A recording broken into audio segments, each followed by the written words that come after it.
लाडक्या बहिणींसाठी सगळ्यात महत्त्वाचा हा व्हिडिओ असणार आहे. बघा, नोव्हेंबर हप्ता आलेला नाही, के-वाय-सी केली आहे. सगळे कमेंट केले होते, त्या प्रश्नाची उत्तर आपण इथं पाहत आहोत. महत्त्वाचं म्हणजे बघा, इथं काय प्रश्न आहेत. माझी के-वाय-सी चुकली आहे म्हणून मला पैसे आले का सर? आले नाही का सर? टेन्शन नका घेऊ. नोव्हेंबर महिन्यासाठी के-वाय-सीची जे काही महत्त्वाची प्रक्रिया आहे मी ते पुढे सांगणार आहे. नागपूर जिल्हा कधी येणार आहे पैसे? आज बघा, नोव्हेंबरचा आज हप्ता शेवट वाटप होणार आहे, त्यामुळं आज वाटप हे 100% होणार आहे, त्यामुळे टेन्शन घेऊ नका. मी के-वाय-सी केली होती मोबाईलमध्ये, पण नाही आहे के-वाय-सी, नवीन करावी लागेल का असं सांगताय. लक्षात घ्या, मी आता एक एक प्रश्न सगळे बघणार आहे. तुमचेच कमेंट्स आहेत, भरपूर लाडक्या बहिणींनी कमेंट्स केले होते, त्याचे आपण इन डिटेल महत्त्वाचे प्रश्न जे आहेत ज्याच्यामध्ये सगळ्या लाडक्या बहिणींचे प्रश्नाचे डाऊट सॉल्व्ह होतील हे आपण ह्या व्हिडिओमध्ये पाहणार आहोत. बघा, मी के-वाय-सी केली होती परंतु मोबाईलमध्ये ते आता दिसत नाही आहे. तर प्रॉब्लेम असा आहे मित्रांनो, की नोव्हेंबरचा जो हप्ता आहे, लक्षात घ्या, नोव्हेंबरच्या हप्त्यासाठी के-वाय-सीची गरज नव्हती बरं का. आता पुढचा प्रश्न होता, दादा माझ्याकडून के-वाय-सी चुकीचे पर्याय निवडला गेलेला आहे, काय करावं लागेल? दादा मला नाही आला या महिन्याचा हप्ता, आलाय पैसेचं काय करायचं? मुंबईमध्ये कधी येणार पैसे? आज नोव्हेंबर महिन्याचा शेवटचा जो दिवस आहे, आज 3 जानेवारी, आज शेवट दिवस आहे. नोव्हेंबर महिन्याचा हप्त्याचं वाटप वितरण हे होणार आहे. पुन्हा एकदा मी सांगतोय, आज नोव्हेंबर महिन्याचं वितरण हे लाडक्या बहिणींना होणार आहे. आज दिवसभरात, आज जवळपास आपण जर बघितलं तर संध्याकाळी 7 वाजेपर्यंत वितरण हे होणार आहे. आता के-वाय-सी संदर्भातले काही प्रश्न आहेत ते आपण ते पुढे पाहणार आहोत. व्हिडिओ संपूर्ण आणि शेवटपर्यंत पाहायचा आहे. डिटेलमध्ये माहिती आपण इथं सांगण्यात येणार आहे. नोव्हेंबरच्या महिन्यासाठी के-वाय-सीची गरज नव्हती, लक्षात घ्या. पहिला प्रश्न, नोव्हेंबरच्या हप्त्यासाठी के-वाय-सीची गरज होती का? तर नाही. आता के-वाय-सीची गरज काय होती? तर डिसेंबर आणि जानेवारीला. बघा, मैंने के-वाय-सी की हुई लेकिन मेरा डिसेंबर का पैसा नहीं आया. डिसेंबरचे पैसे अजून वाटप सुरू झालेलं नाही, ते 2 दिवसात सुरू होतील. यह के-वाय-सी गलत हो गया है, कैसे सही करे? मला नोव्हेंबरचा हप्ता आला नाही सर, मी मुंबईमध्ये राहतो. के-वाय-सी करून नाही पैसे पात्र असून आले. के-वाय-सी ज्यांनी केली आहे आणि जे पात्र लाभार्थी यादीमध्ये आहेत त्यांना आज पैसे येणार आहेत, मी पुन्हा एकदा सांगतोय. आता सगळ्यात महत्त्वाचं, ज्या लाडक्या बहिणींनी के-वाय-सी केलेलीच नाही अशा लाडक्या बहिणीकडे आपण सरकारकडे मुदतवाढीचा एक नमुना अर्ज सादर केलेला आहे. लाडक्या बहिणींच्या वतीने आपण हा नमुना अर्ज सादर केला आहे गव्हर्नमेंटला, की अर्ज जे आहेत के-वाय-सीची जी मुदत आहे 31 डिसेंबर, ती 31 जानेवारी करा, कारण भरपूर लाडक्या बहिणींची के-वाय-सी राहिलेली आहे. बरोबर सर, ऑफलाईन के-वाय-सी केली पण ऑनलाईनसाठी OTP येत नव्हता, काल काही होऊ शकतं का? मला पण नोव्हेंबरचा हप्ता नाही आला, प्लीज रिप्लाय. डेट एक्सटेंड होईल का ऑनलाईन के-वाय-सीसाठी?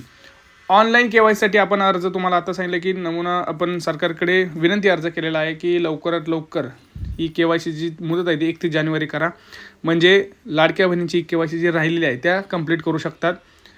लाडक्या बहिणींची ज्यांची के-वाय-सी चुकलेली आहे त्यांनी दुरुस्तीसाठी सुद्धा आपण विनंती अर्ज केलेला आहे की लाडक्या बहिणीची अजून एक त्यांना चान्स द्यावा, की ज्यांची दुरुस्त ते करू शकतील. ज्यांची काही चुकून दुसरा पर्याय निवडला असेल त्यांच्यासाठी सुद्धा आपण विनंती अर्ज केलेला आहे. नोव्हेंबरमध्ये के-वाय-सी झाली आहे तरी पण अजून करणं गरजेचं आहे का? ज्यांनी एकदा के-वाय-सी केली आहे त्यांना गरज नाही. दादा सर 17वा हप्ता 1500 आले, थँक्यू, बहुत बहुत शुक्रिया आपका. हा, धन्यवाद. ज्यांनी आपल्याला कमेंट केलं त्यांना पुन्हा एक धन्यवाद. सर, मी के-वाय-सी केली आहे 1 महिन्यापूर्वी, मला पुन्हा के-वाय-सी करावी लागेल का? के-वाय-सी कुणाला करायची आहे मी तुम्हाला सांगतोय. ज्या लाडक्या बहिणींना के-वाय-सी केली आहे नोव्हेंबर महिन्यामध्ये, परंतु त्यांना आता पुन्हा करायची गरज नाही. परंतु ज्या लाडक्या बहिणींना पती किंवा वडील हयात नव्हते, यांना पर्याय नव्हता, म्हणून त्यांना के-वाय-सी करणं हे गरजेचं होतं, लक्षात घ्या. आणि जरी तुम्हाला हे करायचं असेल तरी तुम्ही पुन्हा एकदा के-वाय-सी करू शकता. पुन्हा एकदा तुमचं जे काही के-वाय-सीचं तुम्हाला माहिती आहे सिंपल स्टेप आहेत. आधार कार्ड नंबर टाकायचा आहे, OTP येतो.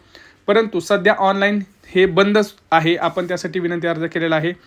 त्यामुळं तुम्ही सुद्धा कमेंट करा, सरकारला विनंती करा कमेंट थ्रू की के-वाय-सी वाढली पाहिजे का नाही. तुम्हाला काय वाटतं तुम्ही कमेंट सेक्शनमध्ये कमेंट करा.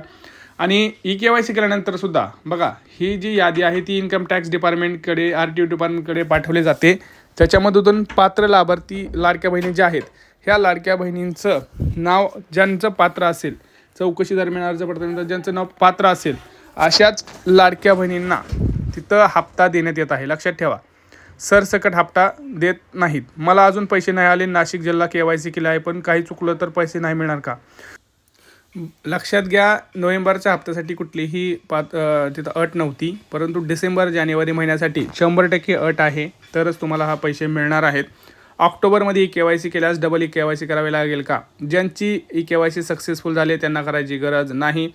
माझी KYC झालीच नाही दादा, काय करावं? आता तुम्हाला एकतर ऑफलाईन तुम्हाला अंगणवाडीमध्ये जाऊन ही KYC करायसाठी विनंती अर्ज करायचा आहे. महिला व बालविकास विभागामध्ये जाऊन तुम्हाला हे KYC करणं गरजेचं आहे. ह्या 2 ते 3 दिवसामध्ये KYC करा, नाहीतर डिसेंबरचा जो हप्ता आहे तुम्हाला मकर संक्रांती अगोदर मिळणार आहे, तो मिळायला प्रॉब्लेम होऊ शकतो. मला पैसे आले नाहीत, आज पैसे वितरण होणार आहे. मी पुन्हा एकदा सांगतोय, आज पैसे वितरण होणार आहे, त्यामुळे टेन्शन घेऊ नका. व्हिडिओ संपूर्ण पाहायचा, खूप महत्त्वाची माहिती मी पुढे सांगणार आहे. कारण लाडक्या बहिणीची अर्ज पडताळणीसुद्धा पुन्हा सुरू झालेली आहे. बघा ही न्यूज बघा, आत्ताच न्यूज आलेली आहे. काय न्यूज आहे बघा.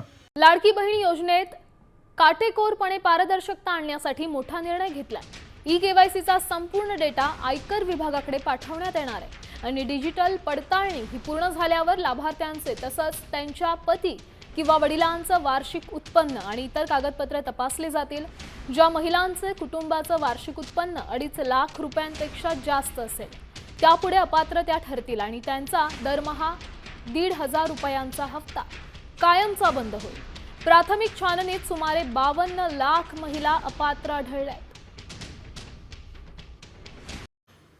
लक्षात घ्या, मी ज्या पद्धतीने सांगितलं की आता ज्या लाडक्या बहिणींची KYC झाली आहे, ज्या लाडक्या बहिणींचं पात्र लाभार्थीमध्ये या नाव आहे, त्यांना 100% पैसे येणार. जिल्हा तुमचा कोणताही असो, सरसकट सर्व लाडक्या बहिणींना पैसे वाटप होणार आहेत. मकर संक्रांतीच्या अगोदर 8 दिवस तुम्हाला डिसेंबरचा आणि जानेवारीचा सुद्धा हप्ता तर येऊ शकतो. सूत्रांकडून काही माहिती मिळत आहे की लाडक्या बहिणींसाठी सरकारनं हे एक आता मनावर धरलेलं आहे की लाडक्या बहिणींना जे हप्ते आहेत ते 2 हप्ते आपण इथं देऊ. म्हणजे त्यांची जी मकर संक्रांत आहे, मकर संक्रांतीसाठी त्यांना कुठल्याही प्रकारचा अडथळा येणार नाही आणि त्यांना एक नंबर त्यांची जो सगळ्यात नवीन वर्षाचा पहिला सण असतो, सगळ्या लाडक्या बहिणींचा आवडता सण असतो, त्यासाठी त्यांच्या खात्यात हे पैसे मिळणार आहेत. आता जिल्ह्याची जर नाव आपण बघितलं तर ज्या भागात सगळ्यात जास्त गरजू लाडक्या बहिणी आहेत, अशा गरजू लाडक्या बहिणींपासून सुरुवात ही नक्कीच होते आणि नेहमीच होते. आता भरपूर लाडक्या बहिणींचं मत आहे की KYC चुकली तर पैसे मिळतात का? लक्षात घ्या, नोव्हेंबर महिन्यासाठी KYCची गरज नव्हती, परंतु डिसेंबर आणि जानेवारीचं जर तुमचं KYC चुकली असेल तर तुम्हाला पुन्हा KYC करावी लागेल. त्यासाठी तुम्ही ऑफलाईन ट्राय करू शकता. ऑनलाईनसाठी आपण विनंती अर्ज केलेला आहे. सरकारकडे मागणी केलेली आहे की वाढ द्यावी 31 जानेवारीपर्यंत. कृपया सरकारने आपल्या लाडक्या बहिणींसाठी KYCची मुदतवाढ ही केलीच पाहिजे.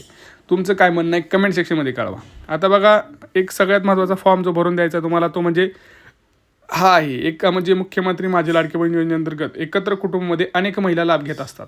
म्हणजे एका कुटुंबात 2 पेक्षा जास्त लाडक्या बहिणी लाभ घेत असतील तर हा अर्ज तुम्हाला भरून द्यायचा आहे, तरच तुमचं नाव योजनेच्या पात्र लाभार्थीमध्ये राहणार आहे. हा फॉर्म तुम्हाला अंगणवाडीमध्ये मिळणार आहे आणि ह्यासाठी तुम्हाला काही महत्त्वाचे कागदपत्र लागणार आहे. त्यामध्ये आधार कार्ड आहे, रेशन कार्ड आहे, बँक पासबुक आहे, शाळा सोडल्याचा दाखला आहे, अशी महत्त्वाची कागदपत्र तुम्हाला हे लागतील.